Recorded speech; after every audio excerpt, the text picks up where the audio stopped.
Bonjour à tous, à toutes et aux autres. Aujourd'hui, je vous parle du concept de dating fatigue.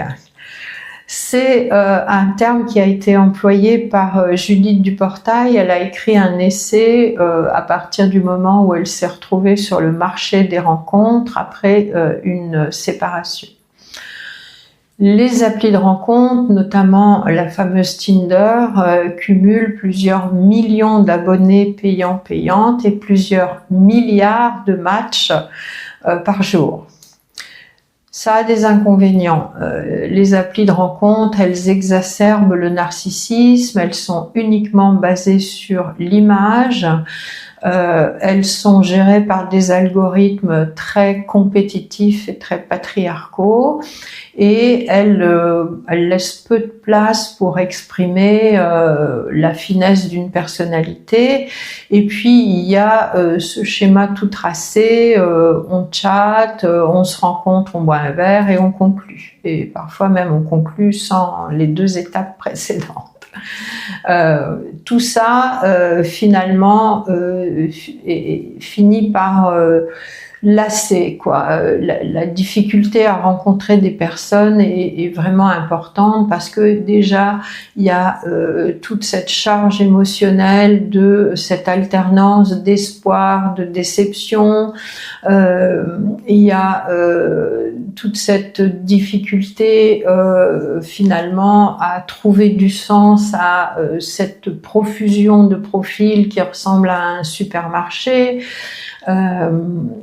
Il y a bien évidemment aussi toute la méfiance qu'ont les personnes parce que on le sait, les applis ça donne lieu à du harcèlement, à des images à caractère sexuel non consenti, à des incivilités, des escroqueries financières. Ça rend les personnes très méfiantes et ça c'est pas très favorable à la rencontre non plus. Et cette charge mentale du temps qu'on y passe, de remplir les questionnaires d'inscription qui ressemblent parfois à des documents encore plus compliqués que ceux de la CPAM, tout ça, ça finit par lasser les personnes et c'est pour ça que Tinder a perdu plus de 20 millions d'abonnés et son cours en bourse a chuté.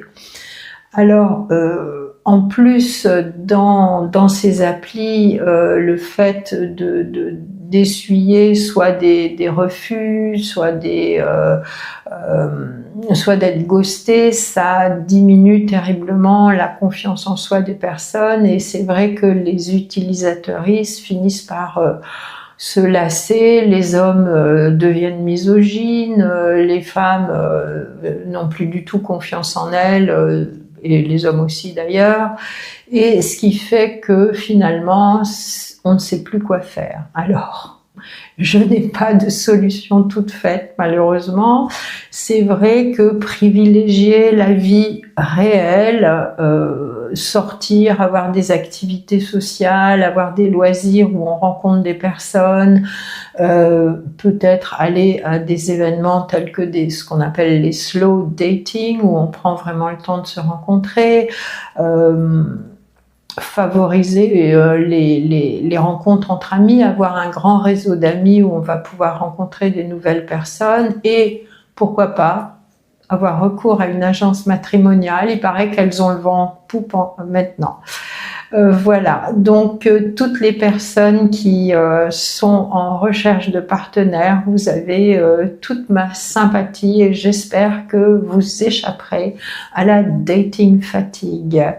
Merci de m'avoir écouté. N'hésitez pas à donner votre opinion en commentaire, toujours avec bienveillance bien sûr, à liker, enregistrer, partager et je vous dis à bientôt.